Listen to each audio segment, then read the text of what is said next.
à toutes et à tous, très heureux de vous retrouver ce matin pour un nouveau numéro d'émission, d'information, d'analyse, de divertissement sur ESAE Télévision Free Matin. Ce matin, l'actualité nationale s'articule autour de la convocation du corps électoral pour le dimanche 17 mai 2020 et l'informateur a d'ailleurs titré à juste titre ce matin « Prochaine élection municipale, Patrice Talon convoque le corps électoral pour le 17 mai 2020. Les partis politiques sont face à leurs responsabilités. » Nous y reviendrons plus en détail à travers la une de quelques quotidiens parus sur l'ensemble du territoire national de ce matin. Nous en parlerons également dans le débat. Carles Kitomé sera face à Gilles-Christ Tidi, qui est analyste, journaliste politique. À suivre dans un instant, le bulletin matinal d'information, les prévisions astrologiques viendront mettre un terme à cette émission que nous avons beaucoup de plaisir à vous présenter. Tout de suite, la une de quelques quotidiens parus sur l'ensemble du territoire national. Bonjour à nouveau chers amis internautes, l'informateur, comme je vous l'annonçais tantôt, a titré en manchette ce matin « Prochaine élection municipale, Talon convoque le corps électoral pour le 17 mai 2020. Les partis politiques sont face à leurs responsabilités. » Nous restons à la une de l'informateur de ce matin, insertion professionnelle des bourses de l'État. Le gouvernement veut éviter la fuite des cerveaux. Nous restons à la une de l'informateur de ce matin, média audition. Le CNPA Bénin a reçu les patrons de Soleil FM, Nouvelle Tribune et Bénin Web TV. Le compte rendu vous est publié dans les colonnes de la parution du jour du quotidien. L'événement précis en manchette ce matin, élection locale de 2020. Les électeurs aux urnes le 17 mai pour élire les conseillers communaux et municipaux. Plus de précisions à la page 5 de la parution du jour du Canard. Nous passons à présent à Matin Libre qui titre en manchette ce matin. Transhumance politique quand la rupture s'en accommode. Des détails à la page 2 de la parution du jour du Confrère. Douane, service d'intervention rapide Borgou à Libori, 37 kg de chanvre indien saisis, des précisions dans les colonnes de la parution du jour du quotidien. Session ordinaire du bureau directeur du CNPA, les responsables de la Nouvelle Tribune de Soleil FM et de Bénin Web TV auditionné, le compte rendu dans les colonnes de la parution du jour de l'autre vision. Toujours à la une de l'autre vision de ce matin, après la démission de Guy Wokou, la panique s'installe à l'Union démocratique pour un Bénin nouveau, rapporte le Confrère. Des précisions dans les colonnes de sa parution de ce matin. Bénin intelligent manchette ce matin, élections communales et municipales 2020. Les citoyens appelés aux urnes le 17 mai, l'obtention des quitus fiscales allégés. Des détails à la page 4 de la parution du jour de Bénin intelligent. La dépêche en manchette ce matin, la réforme du système partisan à l'aune des réalités politiques, un marché de dupes selon le Confrère. L'analyse de Gerardo Gomez de l'Union sociale libérale vous est publiée à la page 3 de la parution du jour du quotidien. Info Plus à présent, espace frontalier, des entraves à l'autorité de l'État, des précisions dans les colonnes de la parution du jour du quotidien. La cloche, indice de perception de la corruption en Afrique selon Transparency International, le Bénin classé dans le top 10 des meilleurs pays africains, la rigueur de gestion de talents reconnue. Le matinal en manchette ce matin, convocation du corps électoral par le gouvernement, les communales et municipales pour le 17 mai. Une mesure de souplesse par rapport au quitus fiscal. Les ministres concernés sont instruits à faciliter la tâche aux différents candidats, précise le matinal ce matin en manchette. Nous passons à présent au quotidien Point Média au Bénin. Il devient très facile de justifier les décès mystérieux. Les réseaux sociaux font le job des autorités compétentes. Des précisions dans les colonnes sur cette manchette, dans les colonnes de la parution du jour de Point Média. Le Béninois libéré en manchette ce matin, municipales et communales prochaines entre le bloc républicain et l'Union progressiste. Patrice Talon a fait son choix selon le Confrère. Des précisions dans les colonnes de sa parution de ce matin. Le Béninois libéré toujours. Pour les élections municipales et communales de mai 2020, le mouvement CAP adhère au Mouel Bénin. Des précisions dans les colonnes de la parution du jour du Confrère. Développement de solutions scolaires innovantes en Afrique. GC Inter signe un partenariat avec le groupe Wari. Des précisions dans les colonnes de la parution du jour de l'Économiste. Le challenge à présent. Lutte contre la corruption, nouvelle validation africaine des efforts de Patrice Talon par Transparency International, encore un bonus continental. Nous passons à présent à les pharaons, lutte contre la corruption. Le Bénin gagne 5 places, des précisions dans les colonnes de la parution du jour du quotidien. Fraternité en manchette ce matin, élections municipales et communales de 2020. Le corps électoral désormais fixé. Les Béninois aux urnes le 17 mai, le COS l'EPI sous pression. Des précisions à la page 3 de la parution du jour du quotidien. L'œil de la Cour de répression des infractions économiques et du terrorisme. Un titre à la une de Fraternité de ce matin. 17 personnes condamnées, 3 acquittées et 25 200 millions de francs CFA au trésor public. Des précisions à la page 1 de la parution du jour du quotidien Fraternité. Le quotidien national d'information. Titre en manchette ce matin, mesure pour le retour des bénéficiaires de bourses d'études, clap de fin pour la fin des compétences, des précisions à la page 3 de la parution du jour du Canard. Je reprends, La Nation, quotidien national d'information qui titre ce matin en manchette, mesure pour le retour des bénéficiaires de bourses d'études, clap de fin pour la fuite des compétences, s'exclame le confrère, des précisions à la page 3 de la parution du jour du quotidien. Nous restons à la une de La Nation de ce matin pour mettre un terme à la une des journaux de ce matin, autonomie énergétique. Une nouvelle centrale thermique de 120 MW annoncée. Plus de précisions à la page 2 de la parution du jour de La Nation. Ce sera tout pour la une de quelques quotidiens parus sur l'ensemble du territoire national ce matin.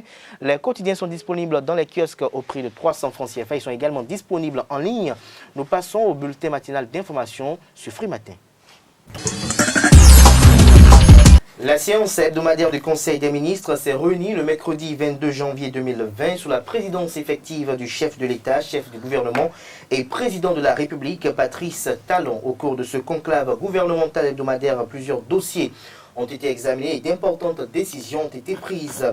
Ainsi, dans le registre des mesures normatives, on peut retenir la transmission à l'Assemblée nationale du projet de loi relatif à l'insertion et la réinsertion professionnelle des allocataires de bourses d'études nationales et de coopération, la déclaration d'utilité publique des domaines frappés de servitude par les travaux de réaménagement du boulevard de la Marina et situé dans la zone de la rue 5077, la convocation du corps électoral pour l'élection des conseillers municipaux et communaux, 4e mandature pour le dimanche 17 mai 2020, la transmission à l'Assemblée nationale pour adoption les projets de loi portant modification de la loi numéro 2019-11 du 25 février 2019 portant renforcement juridique et judiciaire de la gouvernance publique, loi organique sur la Cour des comptes, modification et complément de la loi numéro 2018-18 du 2 juillet 2018 portant régime juridique du bail à usage domestique en République du Bénin, modification et complément de la loi numéro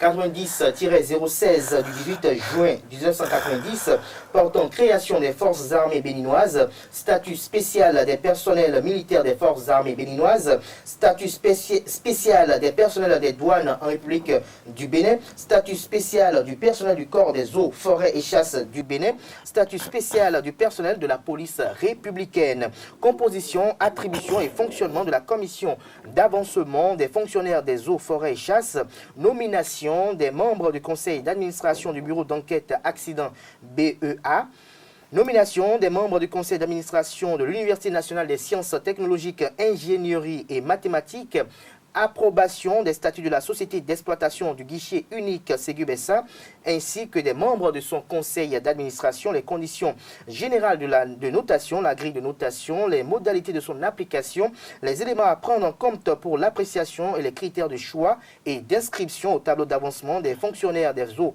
forêts et chasses.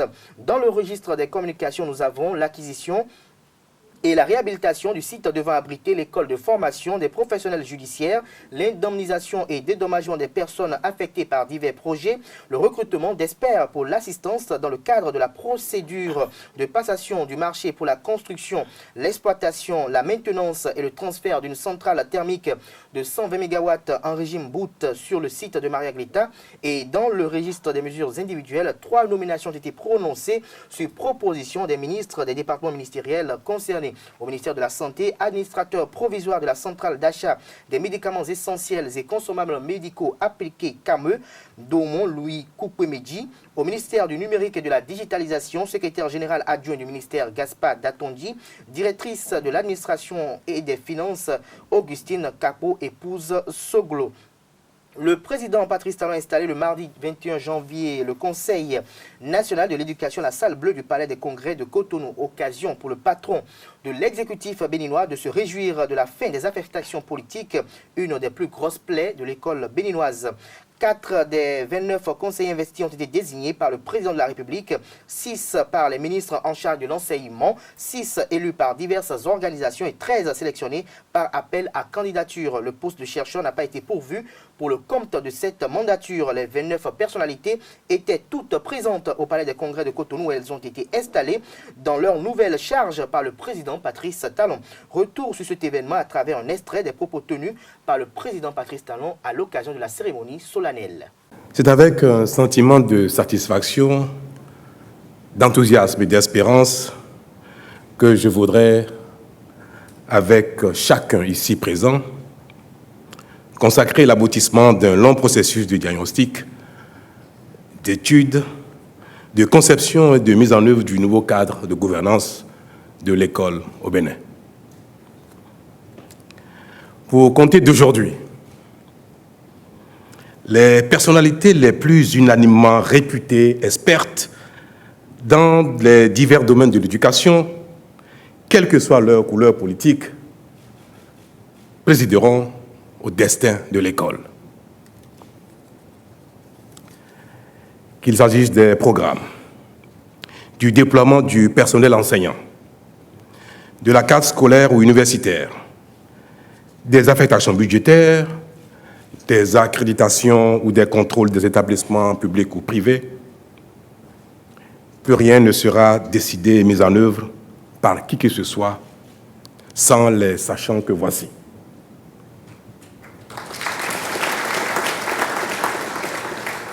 Mesdames et messieurs, mon enthousiasme est sans pareil parce que la mise en place du CNE est le début d'un processus de mutation complète de notre système éducatif, principal atout de notre développement.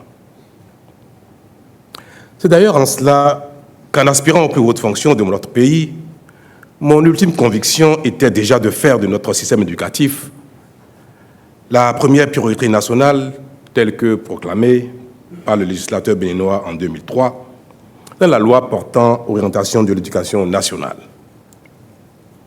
À cet effet, j'avais alors affirmé la nécessité de reconstruire le système éducatif en phase avec les ambitions économiques de notre pays. C'est donc pour honorer cet engagement que j'ai entrepris en premier lieu le rebasage de la gouvernance de l'école et enclenché le processus dont nous célébrons aujourd'hui l'aboutissement. Mesdames et messieurs les conseillers, je vous adresse mes félicitations les plus chaleureuses. En observant vos qualités intellectuelles, professionnelles et morales, ainsi que la diversité de vos profils, j'ai la conviction que vous exercerez vos fonctions d'orientation, de coordination, de décision et de suivi-évaluation avec compétence, clairvoyance et abnégation pour impulser les performances du système éducatif dans un esprit coopératif avec tous les acteurs. À ce propos, j'en appelle à votre sagesse et à votre sens de responsabilité. Il vous reviendra avec les ministères en charge de l'éducation, qui ne seront pas pour autant désœuvrés, de prouver à nos enfants, les enfants du Bénin, qui veulent que notre école soit au diapason de leurs rêves, à la hauteur des exigences et défis de leur temps, que l'éducation est vraiment le seul moyen de construire l'homme, matière première de toute épopée. Cela, je sais que vous en êtes capable. Mon gouvernement, parce qu'il croit en la contribution irremplaçable de l'éducation au développement des nations, jouera sa partition pour vous accompagner dans cette noble et délicate mission. Restons dans le cadre de la cérémonie solennelle consacrée à l'installation des membres du Conseil national de l'éducation. Suivez à présent le professeur Noël Gbagizi, président du Conseil national de l'éducation. Il me revient aujourd'hui l'insigne honneur de répondre au nom des membres du Conseil national de l'éducation à la redoutable confiance que le gouvernement béninois a placée en chacun des membres de ce Conseil. Mesdames, Messieurs, l'éducation est l'arme la plus puissante pour changer le monde, disait un illustre africain. C'est donc bien logique que le législateur béninois ait affirmé que l'éducation constitue la première priorité nationale.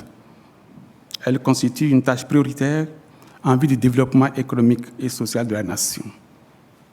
Et pour veiller à l'exécution diligente de cette tâche, il a institué un Conseil national de l'éducation. Monsieur le Président de la République, conscient de l'importance de cette tâche et taraudé par votre volonté irrépressible de transformer radicalement la société béninoise, vous êtes fixé comme objectif de reconstruire le système éducatif béninois en phase avec vos ambitions légitimes de transformation radicale de la société béninoise dans tous ses aspects. Pour ce faire, et dans la logique du législateur, vous avez décidé de rénover le Conseil national de l'éducation, considéré explicitement comme l'organe supérieur du système éducatif béninois. Votre gouvernement a alors conçu un organe de type nouveau, avec des attributions fortes, avec une organisation souple pour un fonctionnement efficace. Et pour conduire cet organe, pierre angulaire pour la poursuite de l'amélioration irréversible des performances du système éducatif béninois, vous avez choisi des femmes et des hommes. Ces femmes et ces hommes que vous avez choisis, c'est nous. Nous, les conseillers ici réunis.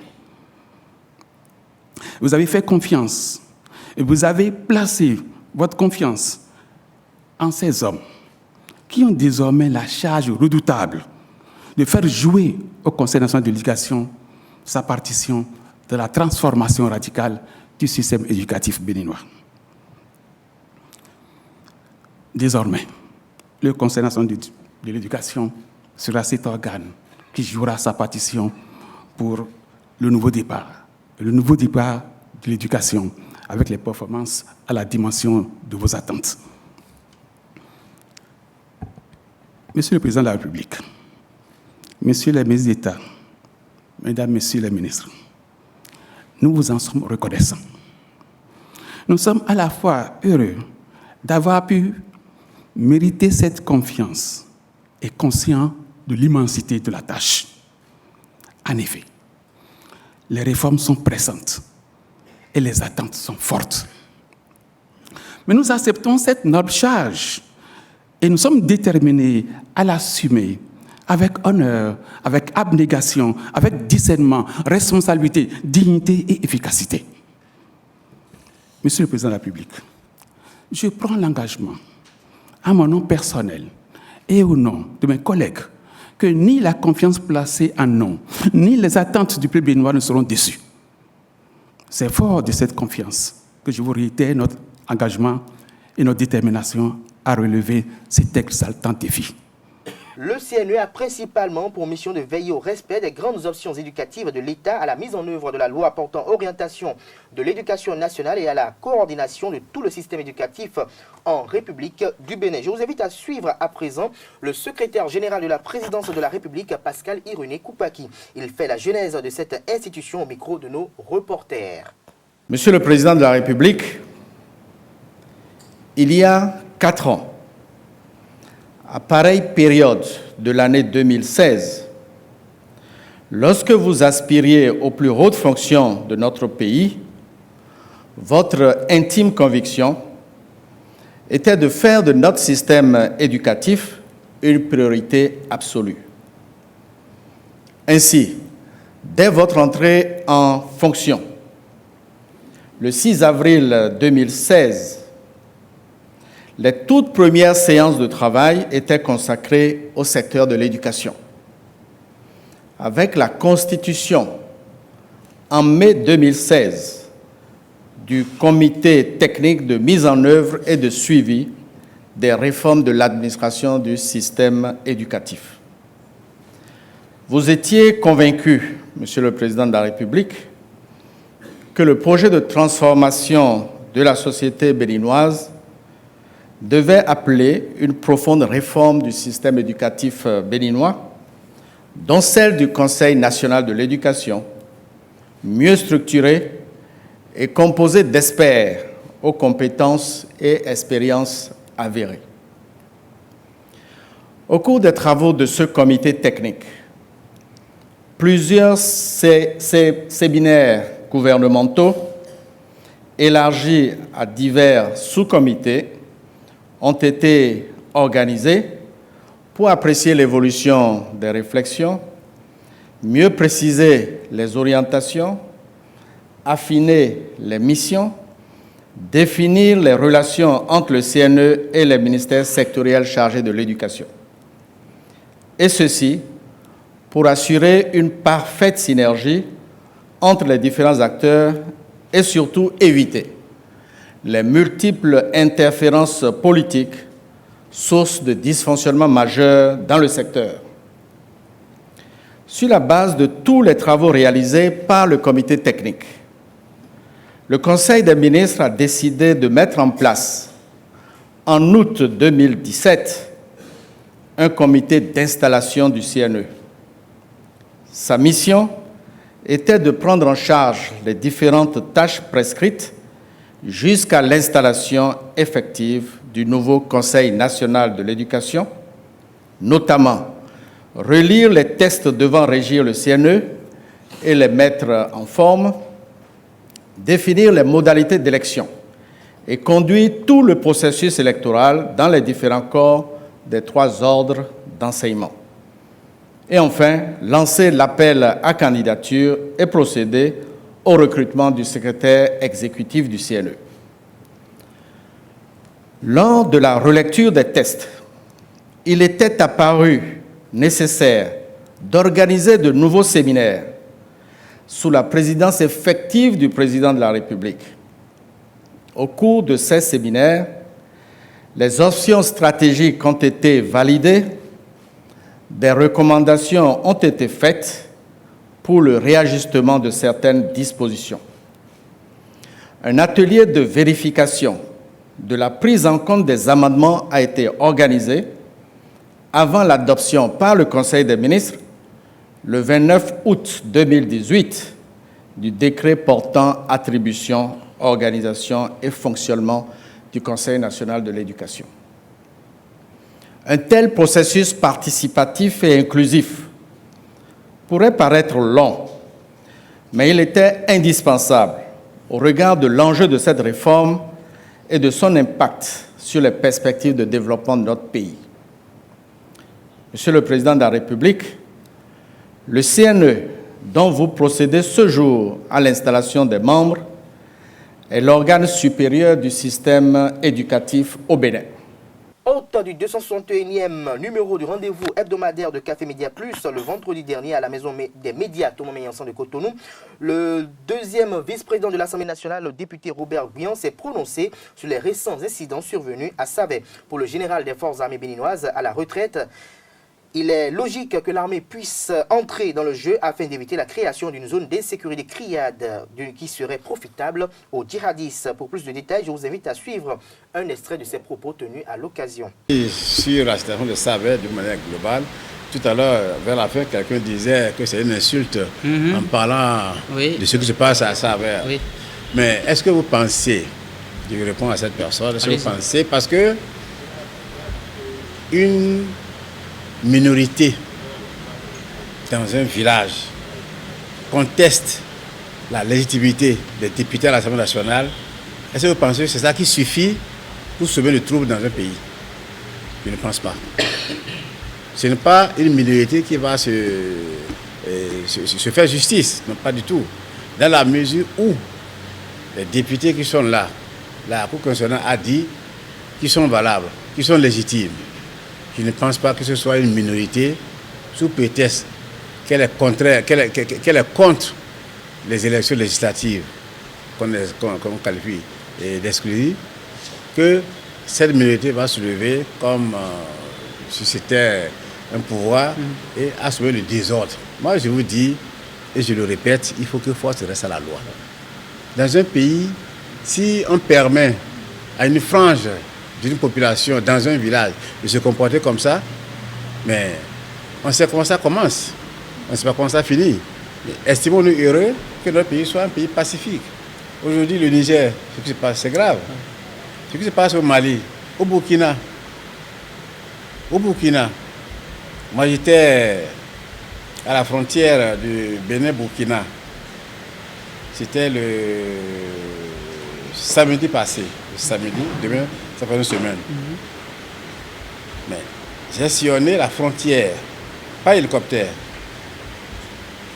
la frontière du Burkina sur le parc Pinjari pour voir est-ce que les inquiétudes, parce que la France a tout fait de dire que la zone Pinjari est au rouge.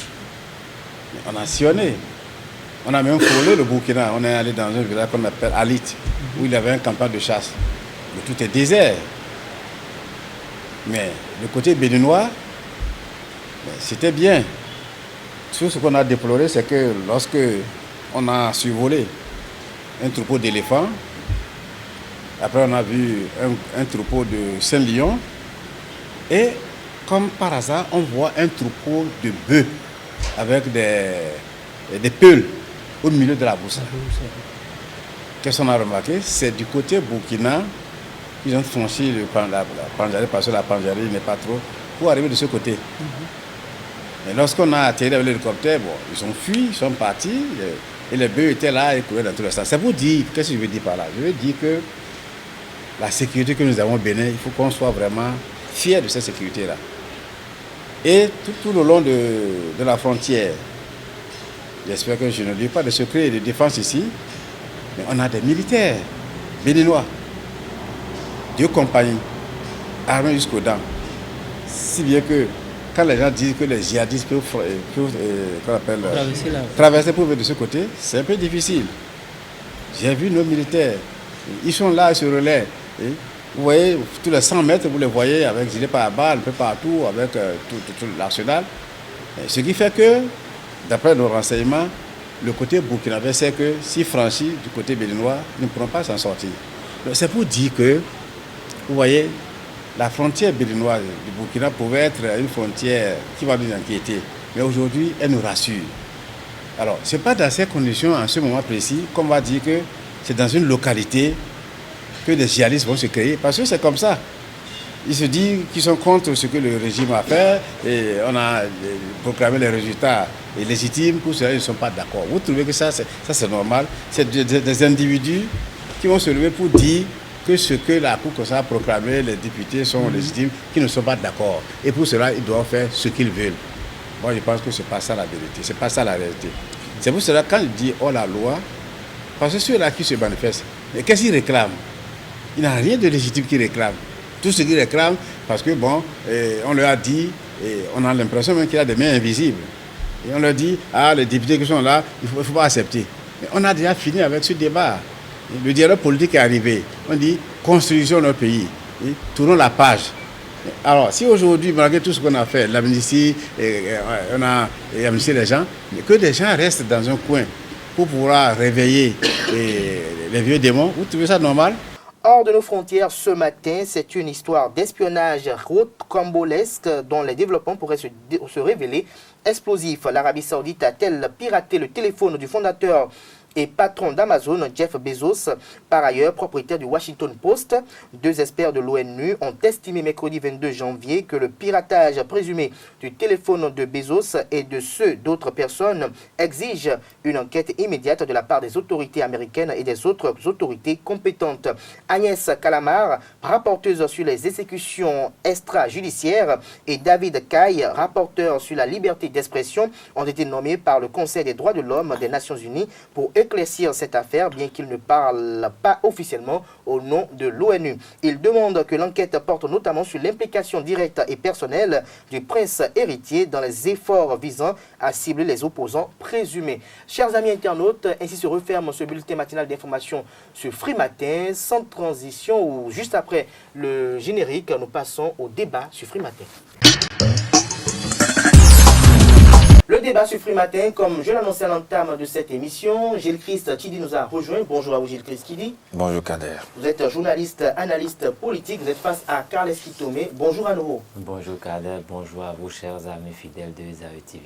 Alors Gilles Christ Kidi, l'une des grandes décisions issues du Conseil des ministres d'hier, c'est la convocation du corps électoral pour le 17 mai 2020 par le président de la République.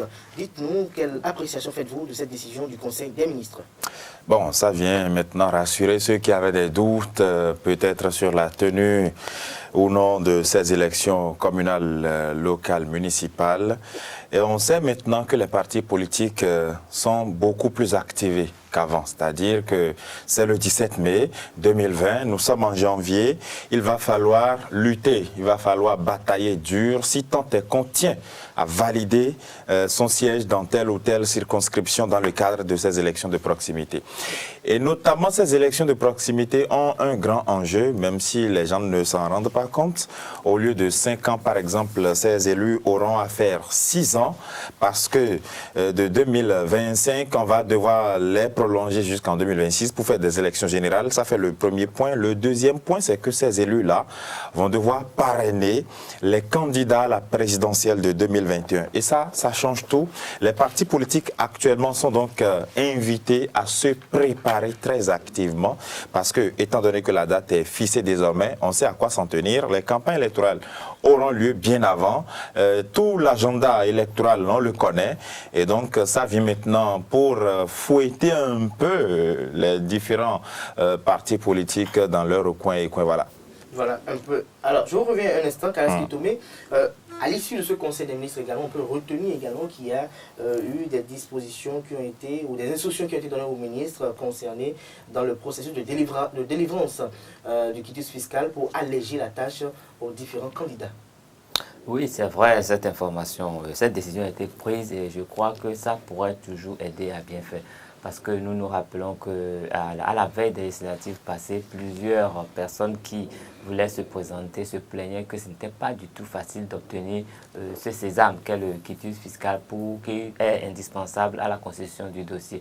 Donc je crois que si l'État béninois prend des dispositions pour que ces quitus fiscaux soient délivrés avec plus de facilité aux gens, c'est une bonne chose.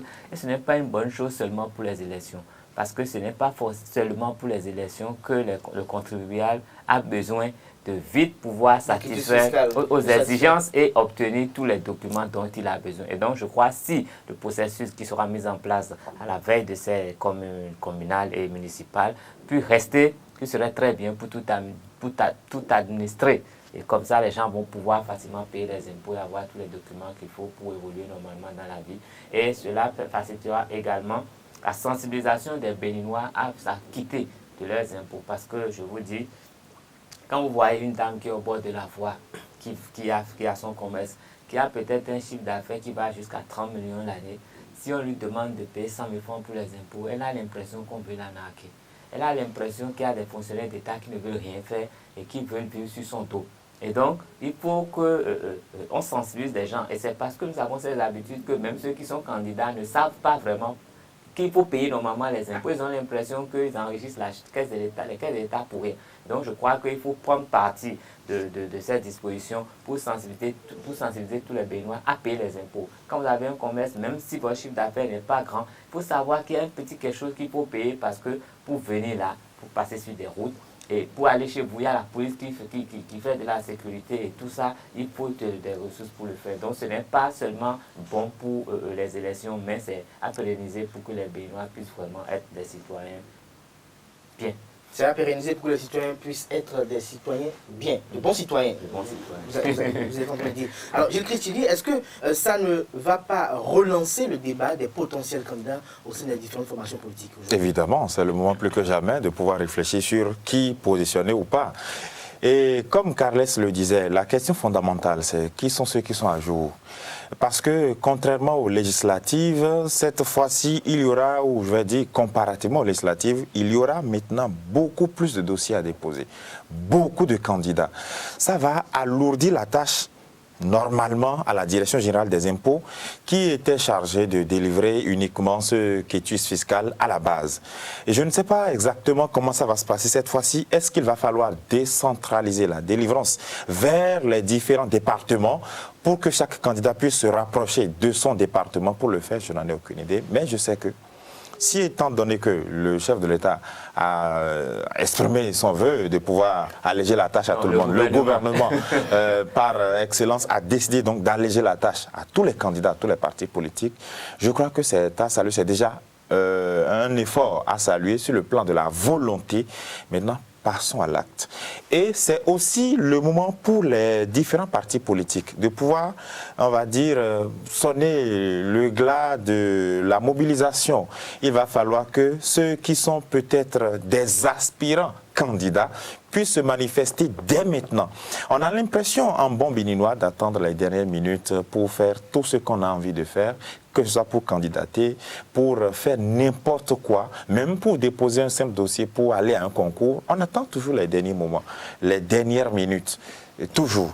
Il va falloir cette fois-ci que les gens se rendent très vite dans les endroits indiqués, fassent les formalités. C'est peut-être des demandes d'obtention du quitus fiscal en ligne qu'il faut faire par exemple.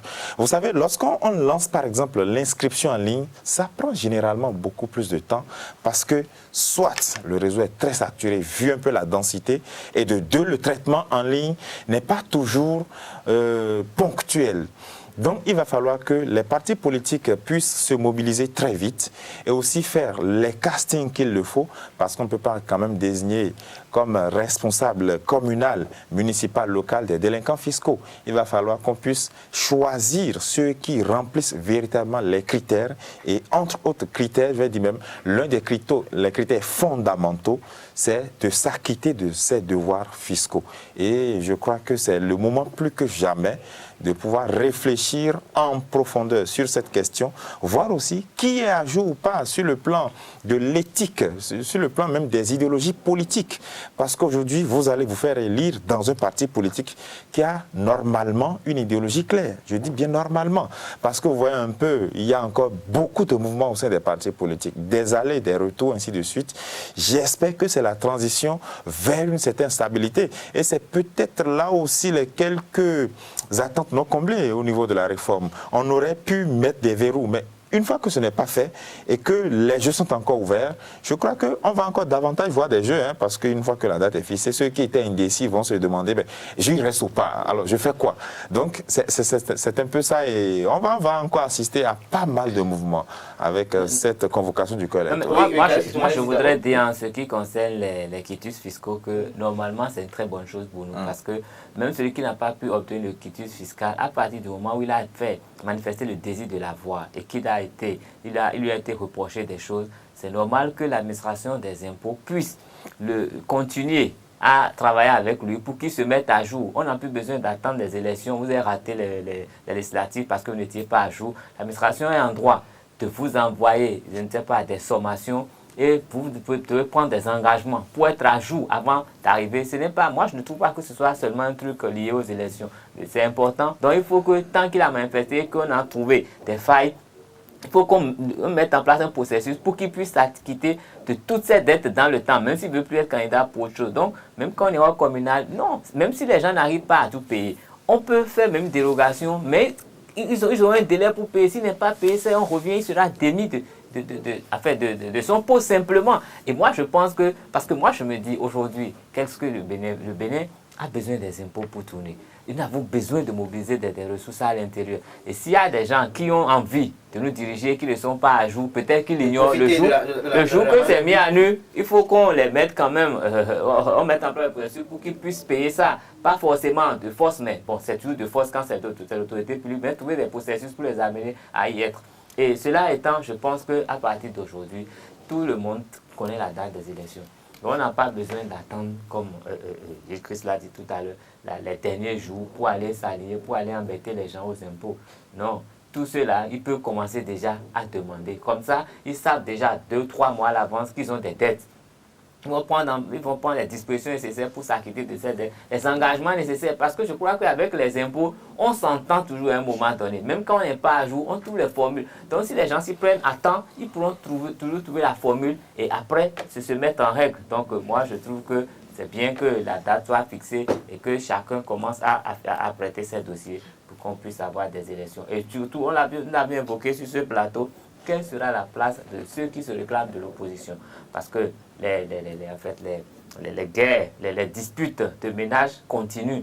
Alors que c'est maintenant la guerre, la date de la guerre, la bataille est déjà fixée. Donc au lieu de se chamailler, au lieu de tirer le drap, je crois qu'ils doivent se mettre en ordre de bataille pour savoir qu'il y a quand même des fauteuils à conquérir et commencer à y travailler. Parce que c'est au dernier moment qu'ils vont commencer à venir faire campagne.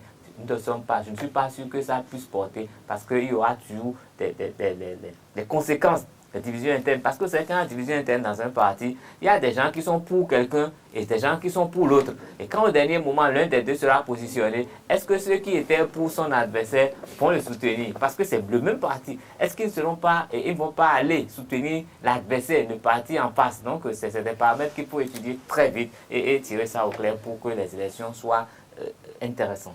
Alors, j'ai Christian de revenir aux données politiques.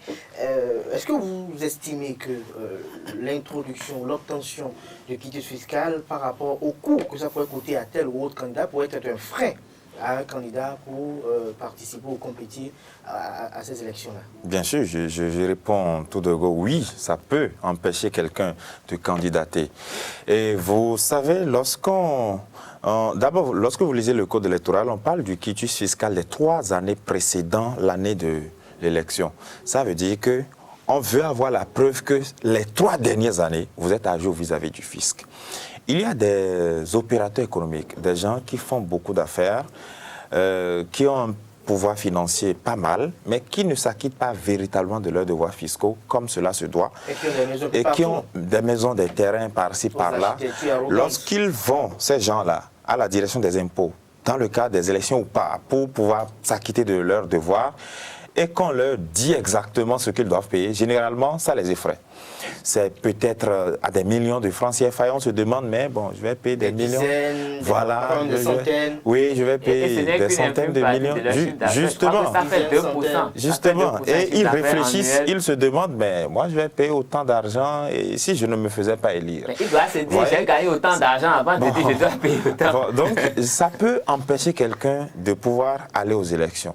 Deuxième aspect, lorsque votre parti politique peut-être demande à ce que vous manifestiez très vite et que vous êtes là, jouer à Jacques ou es-tu, ainsi de suite, j'ai besoin d'appui financier, peut-être d'une banque, ainsi de suite, un ami à l'étranger qui va financer ma candidature, qui ne se manifeste pas très vite. Vous voyez, le temps pour vous de finir par courir, les gens ont déjà leur dossier à jour, ils peuvent aller. Donc, la question du quitus fiscal est déterminante. Mais je m'en voudrais aussi de ne pas attirer l'attention sur quelque chose de fondamental. Pendant les législatives, on a entendu certaines personnes prétendre que l'exécutif avait, par le biais de la Direction générale des impôts, empêché certains partis politiques de candidater ou de compétiter juste en les bloquant à la Direction générale des impôts, en ne leur délivrant pas des quitus fiscaux. C'est le moment plus que jamais maintenant pour tout un chacun de se mettre sur la voie très vite afin de pouvoir prouver après qu'on les a bloqués.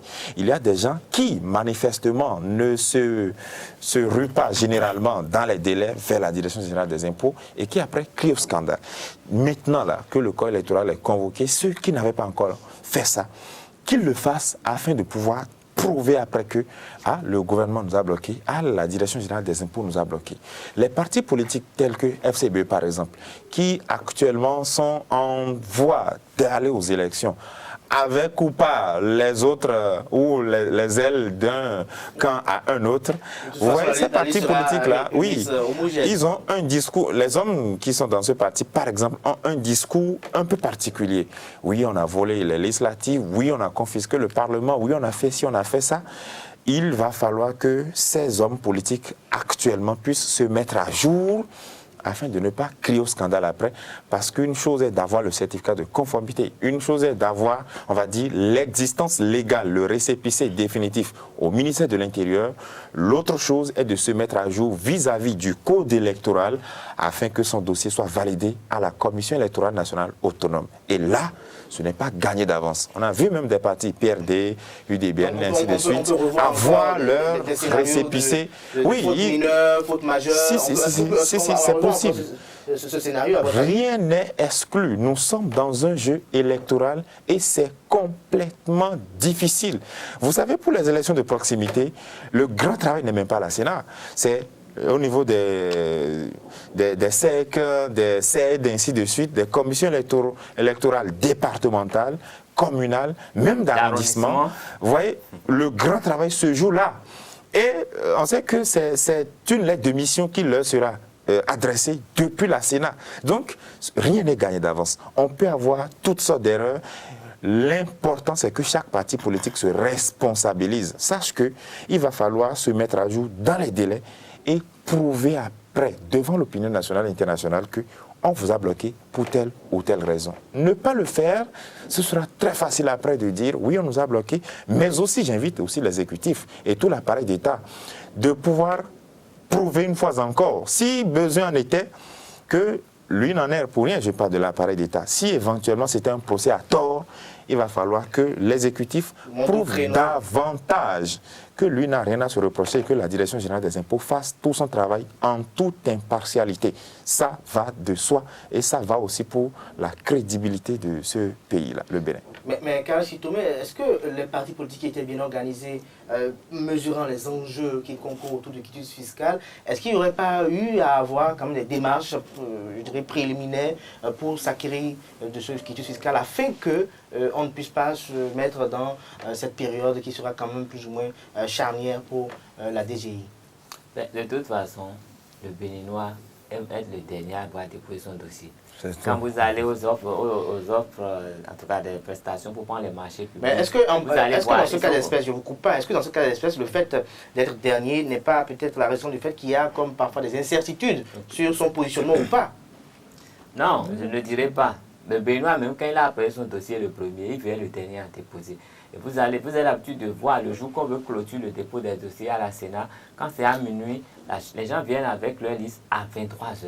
Et ils s'entrent dedans dès qu'on a fait avec le contact. Des imprimantes pour imprimer à l'intérieur. Dès qu'ils sont à l'intérieur, ils sont déjà là. Ils sont déjà là. Et c'est là qu'ils finalisent les listes. C'est à 4 h du dépôt, et c'est 5 h. qu'ils manipulent encore les listes à l'intérieur pour déposer à 4 h du matin. Enfin, jusqu'à 8 h. À minuit. Donc, vous voyez, les Béninois ont cette façon de faire. Donc, même pour le quitus fiscal, au lieu d'aller prendre le quitus fiscal à temps, parce qu'ils ont le temps aujourd'hui de le faire, il faut attendre le dernier jour. Mais le quitus fiscal, normalement, il faut être à jour des impôts.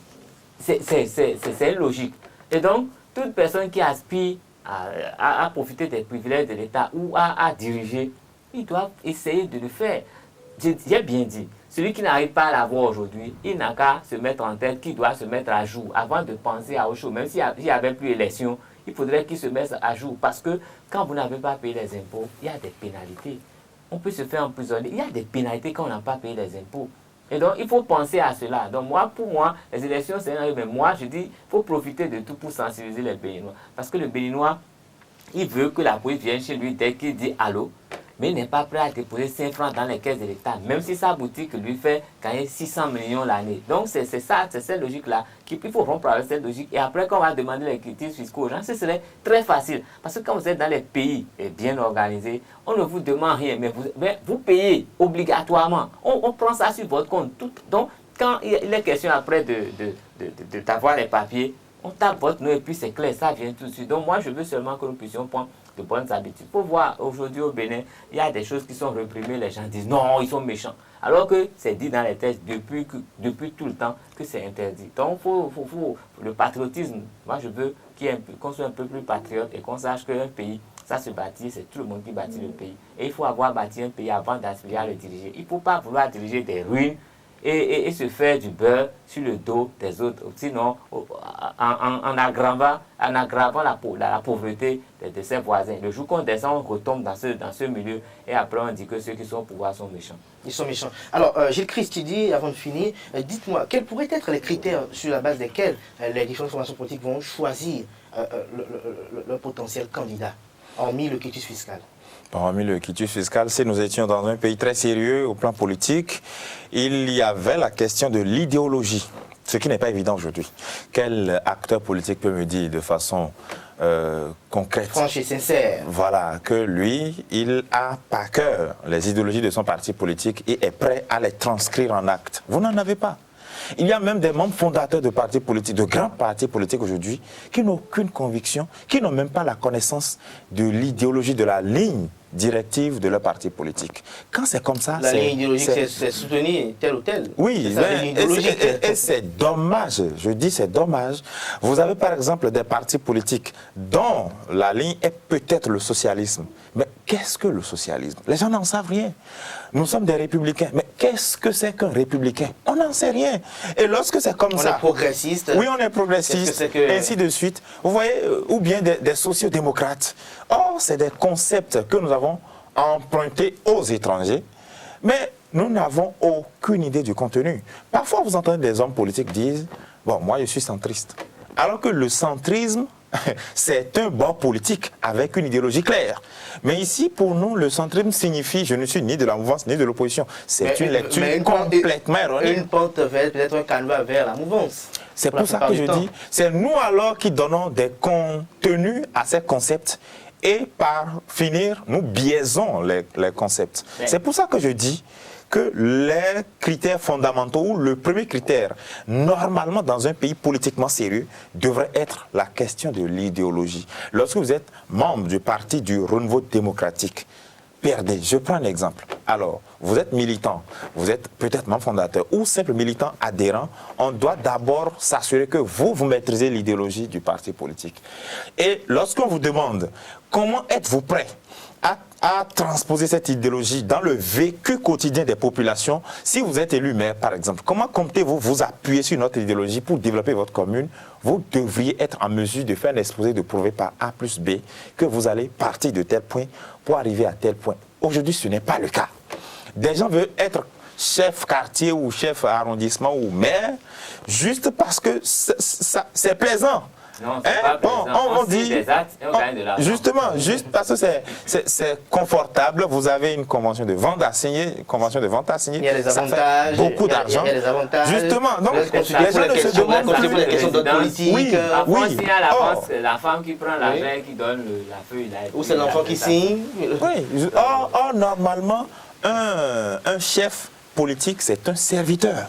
Mais sous les tropiques en Afrique, n'est que chef quelqu'un qui veut vivre aux dépens des populations. Vous venez vous faire élire pour vous faire de l'argent. C'est complètement erroné. C'est vrai que dans le monde entier, vous ne verrez pas quelqu'un sur le territoire. Si. Mais c'est vrai que dans le monde entier, vous ne verrez personne qui soit venu se sacrifier comme nous le disent les Saintes Écritures de Jésus ou des prophètes, par exemple. Non, ce n'est pas ce que dit, mais le bon chef devrait être quelqu'un qui se sacrifie pour ses populations, qui met au-dessus de tout l'intérêt général.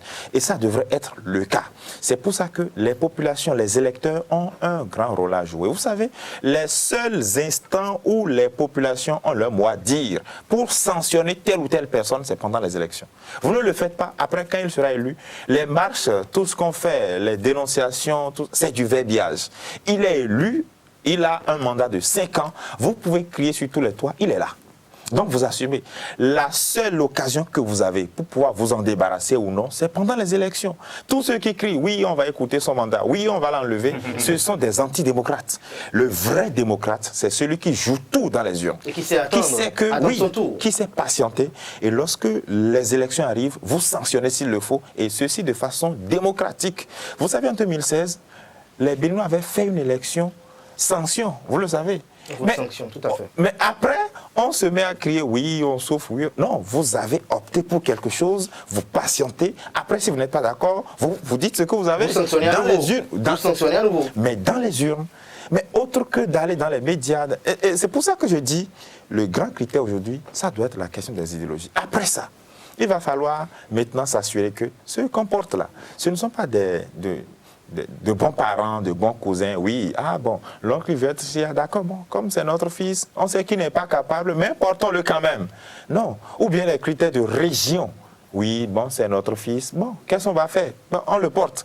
Non, il va falloir que progressivement, avec les différentes réflexions, les différentes réformes au plan politique, qu'on puisse nous-mêmes commencer à cerner notre environnement politique. Ça passe par comment nous choisissons tous nos élus. Est-ce que c'est celui qui s'est bien dépensé pendant les campagnes électorales? C'est vrai que les élections ont toujours été des occasions où l'argent coule à flot, pour ceux qui sont branchés, bien sûr, mais il va falloir qu'on commence à de plus en plus se départir de ces considérations. Vous pouvez me donner un sac de riz, vous pouvez me donner 100 000 pour vous élire. Si je vois que vous n'êtes pas capable, il va falloir que je puisse, de façon responsable, de façon intellectuelle, dire je ne vais pas vous choisir. Parce qu'après tout, le vote, il est secret. Les gens, ils votent aujourd'hui parce qu'on leur donne 2000. Bon, c'est quelqu'un, c'est des gens d'un milieu reculé qui n'arrivent pas à manger tous les jours. On leur donne 2000. Pour eux, c'est fini. Bon, ils élisent et après commencent à crier au scandale. Il va falloir que de plus en plus, qu'on commence à s'autodiscipliner, à travailler sur comment est-ce que nous désignons nos responsables.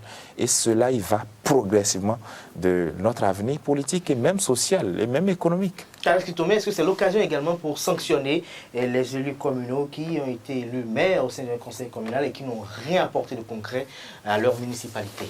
C'est normalement l'occasion. Je dis normalement parce que pour sanctionner, il faut avoir les données. Il faut savoir sur quelle base est-ce que ça avait démarré et où est-ce qu'on en est arrivé. Mais au début, rien n'a été dit. C'est quelqu'un qui a juste organisé des fêtes, on a mangé, oui. Nous l'avons porté là. Donc il n'y a aucun contrat, il n'a fait aucune promesse claire. Il n'a proposé un banquet. Oui, il n'a proposé aucune façon de gérer. Il a soutenu les gens pour les funérailles et puis c'est fini, ça s'arrête là. Donc en quoi voulons-nous sanctionner les gens? Nous les sanctionner par rapport à quoi? Est-ce qu'une règle avait été établie? Est-ce qu'il y avait une entente au départ? Rien du tout. Donc sanction, même la sanction n'est pas logique. La sanction même n'est pas objective. Parce qu'on sanctionne parce qu'après je suis allé, il ne m'a pas reçu. Parce qu'après est-ce que le niveau de paupérisation des populations ne les assujettit pas? Ça ne les assujettit à rien. C'est les intellectuels qui sont des criminels. C'est eux qui refusent de dire la vérité aux populations. Parce qu'il y a des gens qui savent. Donc, il faut faire l'éducation citoyenne. Il faut que quand les gens sont dans des partis, il faut qu'on puisse organiser des séances. Vous avez fait des activités citoyennes, est-ce que je sache, mais est-ce que vous êtes sûr que le Benoît Landal, est-ce que vous venez organiser des activités citoyennes sans un franc? Est-ce que vous êtes sûr que la Cour pour venir nous écouter sans qu'en retour vous puissiez quand même lui donner quelque chose pour le déplacement? Je vais vous dire simplement, moi j'ai une association, nous avons l'habitude d'aller balayer le marché dans Topa. Nous n'avons jamais pris 5 francs en personne. Nous organisons même des femmes qui viennent ramasser. Oui, ça c'est vous êtes combien dans tout le Bénin? Non, il faut savoir que, et il faut entretenir son cadre de vie, il faut savoir que la société, nous la construisons ensemble. Nous ne faisons pas ça parce que quelqu'un nous donne de l'argent. Si on avait des moyens, nous pouvions le faire autrement. Mais nous le faisons avec nos moyens. Nous transpirons, nous balayons. Et chacun doit savoir qu'il a le devoir de le faire là où il est pour qu'il y ait du bien-être. C'est tout ce qu'on demande. Et quand vous ne pouvez pas faire ça et que vous devenez responsable politique, vous ne pouvez rien. Vous allez vouloir passer un marché et gagner là-dessus. C'est tout ce que vous allez faire. Alors que si vous avez appris que la société vous appartient, l'État vous appartient, vous devez travailler, c'est plus simple. Et il faut éduquer les gens. Les partis politiques qui ne font pas des séances pour éduquer leurs membres, on doit les retirer même. Et ce papier-là, qu'ils sont allés chercher au ministère en pleurant, en suppliant, en changeant de bord politique, en faisant tout ce qu'il faut là. Ils ont rampé pour aller chercher ce papier. De part et d'autre. Ils ont rampé pour aller chercher ce papier. Mais si avec ce papier, ils n'ont pas une idéologie qui peut communiquer à leurs partisans, qui peut communiquer aux autres responsables, si les responsables ne connaissent même pas. Moi, je suis chef d'entreprise et je suis président d'un parti qui est social ou socialiste. C'est quoi ça? Merci à vous, Carles Kitomé, on vous aura compris. Jésus-Christ, très rapidement. Très rapidement. L'exemple qu'il a donné tout à l'heure là, ça ce n'est pas... c'est assez illustratif. C'est assez illustratif, mais ce n'est pas le propre des partis politiques béninois. Vous ne verrez aucun parti politique qui va s'investir dans une action d'assainissement de cadre de vie comme ça. Non. Vous allez voir peut-être des regroupements d'acteurs politiques juste pour aller aux élections. Les élections sont terminées, on vous oublie. Vous n'êtes rien. Les gens viennent même vous faire des séances de reddition de comptes. Vous avez, depuis 2015, qu'on a élu des gens pour diriger des communes. Il y a des gens qui sont là, qui n'ont jamais fait de séance de reddition de comptes dans leur commune. Mais c'est alors que les tests sur la décentralisation prescrivent, l'exigent, la reddition de comptes. Les gens ne le font jamais. Ils vont dire que c'est quoi politique, harcèlement. Bien sûr, les gens ne le font jamais. Après, vous parlez, on trouve que, oui, vous êtes contre telle ou telle personne. Mais nous-mêmes, là, comment est-ce que nous portons des gens? Il y a des gens qui réfléchissent et qui se disent, bon, moi je vais être candidat, alors qu'est-ce que vous en pensez? Ah, c'est notre pote, c'est Kader, bon, il est candidat. Alors que c'est loin d'être ce qu'on devrait avoir. C'est pour ça que la réforme du système partisan a encore de beaux jours devant elle. Parce que on n'a encore aucun résultat tangible encore. Il va falloir que, de plus en plus, que et les populations et les acteurs politiques puissent vraiment travailler à assainir tout ça. Parce que même si vous faites un meeting politique aujourd'hui et que vous dites, oui, on combat l'argent, vous faites un meeting politique en tant qu'acteur politique pour faire élire conseiller local, vous ne donnez pas 2000 chacun, eh bien, on ne va pas vous élire. Parce que derrière vous, quelqu'un va venir et donner 5000. Donc, c'est complètement, on va dire, il y a encore beaucoup de choses à faire et on espère que ça va se corriger d'ici là. Merci à vous, Gilles Christidi. Je rappelle que vous êtes journaliste, analyste politique, vous êtes face à Kales Kitoumé. Je pense qu'on aura le temps de débattre de fond en comble face autour des élections municipales et locales. Nous allons essayer, si le temps nous permet notre jour, de pouvoir apprécier le profil idéal pour être désigné maire dans une commune du Bénin. Il y a très peu de Béninois qui dans le contexte politique béninois. Je vais le dire comme ça. Merci à vous, Kales Kitoumé. Je rappelle que vous êtes journaliste à ESA Télévision. Vous restez avec moi pour les prévisions astrologiques. Kales Kitoumé, vous êtes de quel signe déjà? Moi, j'aime pas trop parler de ça. J'ai horreur de l'horoscope. Vous avez horreur de l'horoscope? Sinon, moi, je suis le signe serpent, si on veut. Serpent. Et Gilles Christidi, vous êtes de quel signe? Bon, moi, je suis Lion. Lion, ok, Lion, d'accord. Chers amis internautes, nous passons aux prévisions astrologiques de ce matin sur Free Matin. Bélier, vos finances vous permettent de faire un petit investissement et vous êtes assez raisonnable pour ne pas trop dépenser. Taureau, vous êtes confronté à une situation inattendue et difficile. Ne vous inquiétez pas trop. Faites confiance à vos capacités et à votre ingéniosité en agissant avec prudence et patience. Vous êtes en mesure de surmonter les complications. Gémeaux, ne laissez pas votre frustration interférer avec le travail, même s'il semble y avoir de l'agitation parmi vos collègues. Essayez plutôt de ne pas laisser vos interactions avec eux bloquer vos progrès. Cancer, c'est un mauvais jour pour faire des affaires avec succès. Évitez les projets risqués car vos chances de réaliser un profit sont très minces. Amis Lion, traitez les questions financières d'une manière totalement détendue. Les autres peuvent être stressés et craintifs, mais vous êtes face à la situation d'une manière simple et calme. Vierge, vos plans et vos idées ne progressent pas et vous ne pouvez pas craindre les autres de leurs avantages. Vous ne pouvez pas convaincre les autres de leurs avantages. Cela peut être vraiment frustrant, mais ne précipitez pas les choses, sinon elles pourraient se retourner contre vous et vous. Balance, votre attitude positive vous permet de bien travailler avec les autres. Vos propres priorités sont beaucoup plus claires, ce qui vous donne un avantage distinct sur la façon dont vous coopérez avec vos collègues. Scorpion, vos conseils sur les affaires financières sont très recherchés, surtout pour les projets que vous entreprenez avec d'autres. Partagez librement vos connaissances avec eux, mais ne leur donnez pas tout. Sagittaire, sur le plan financier, il ne vous sera pas difficile de maintenir un équilibre sain entre vos revenus et vos dépenses. Lorsque vous achetez, vous êtes assez intelligent pour ne pas tomber dans le piège du bon marché. Capricorne, si vous souhaitez investir vos économies dans quelque chose de nouveau, le moment est venu de le faire. Les gens sont ouverts et honnêtes avec vous. Verseau, tu devrais vraiment suivre les conseils des autres quand il s'agit d'argent. Non pas parce que vous ne pouvez pas compter sur votre propre chance, mais parce qu'ils vous aideront vraiment. Poisson, avant qu'ils ne deviennent incontrôlables, débarrassez-vous des doutes tenaces. Vous vous sentirez bientôt plus à l'aise et vous n'aurez plus à regarder constamment par-dessus votre épaule. Chers amis internautes, Ainsi se referme Free Matin de ce matin. Merci pour l'attention. Agréable journée de travail à toutes et à tous en compagnie de nos programmes sur les www.ezaltv.bg.